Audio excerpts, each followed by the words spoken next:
ग्रहों की दृष्टियां या युति वह भाव पे न भाव चलित पे भी निर्भर नहीं करता और लग्न कुंडली पे भी निर्भर नहीं करता। वह अपने लग्न के डिग्री के हिसाब से और अपने स्वयं के डिग्री के हिसाब पर निर्भर करता है। क्योंकि एक ग्रह अपने जो है कहाँ तक उसकी दृष्टि जाएगी, वो जितने डिग्री का है 15 डिग्री इधर और 15 डिग्री इधर तक वह अपने प्रभाव को दिखाता है। अब यहाँ पर समझने की जरूरत है, जैसे ये हम देखिए यहाँ पर फिर लग्न की डिग्री हमारा 23 अंश आ गया। तो 23 अंश में से 15 क्या है, 15 से ज्यादा है तो माइनस करेंगे, 8 अंश आ गया।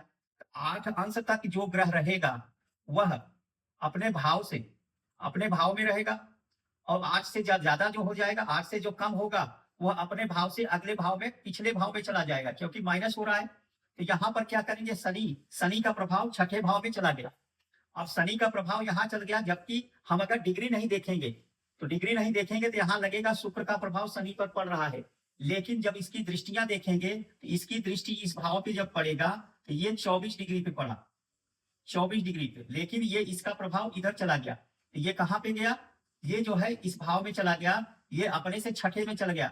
अब यहाँ पर इसकी दृष्टि संबंध होने के बावजूद भी अब वही करेंगे, इसमें फिर माइनस करेंगे और प्लस करेंगे। तो 14 में से 15 माइनस करेंगे, 15 14 में से 24 में से 15 माइनस करेंगे तो 9 डिग्री आ गया, और इसमें जब प्लस करेंगे और फिर इसके बाद 30 डिग्री तक जाना चाहिए। तो यहाँ से यहाँ तक 30 डिग्री में कितने आ गया, 6 डिग्री। तो ये हमारा जो डिस्टेंस होगा, इसकी जो दृष्टियां होगी इस भाव पे पूरी इस भाव पर जाएगा, इस भाव पे भी जाएगा और इस भाव पे भी जाएगा, लेकिन इसकी दृष्टि इसके ऊपर नहीं जाएगा। इस तरह से बहुत सारे राजयोग बनते हैं और बहुत सारे राजयोग बिगड़ जाते हैं। इसलिए दृष्टियां जो होती हैं वो अपने डिग्री पे निर्भर करता है, न भाव चलित पे निर्भर करता है, न वह लग्न कुंडली पे निर्भर करता है। धन्यवाद।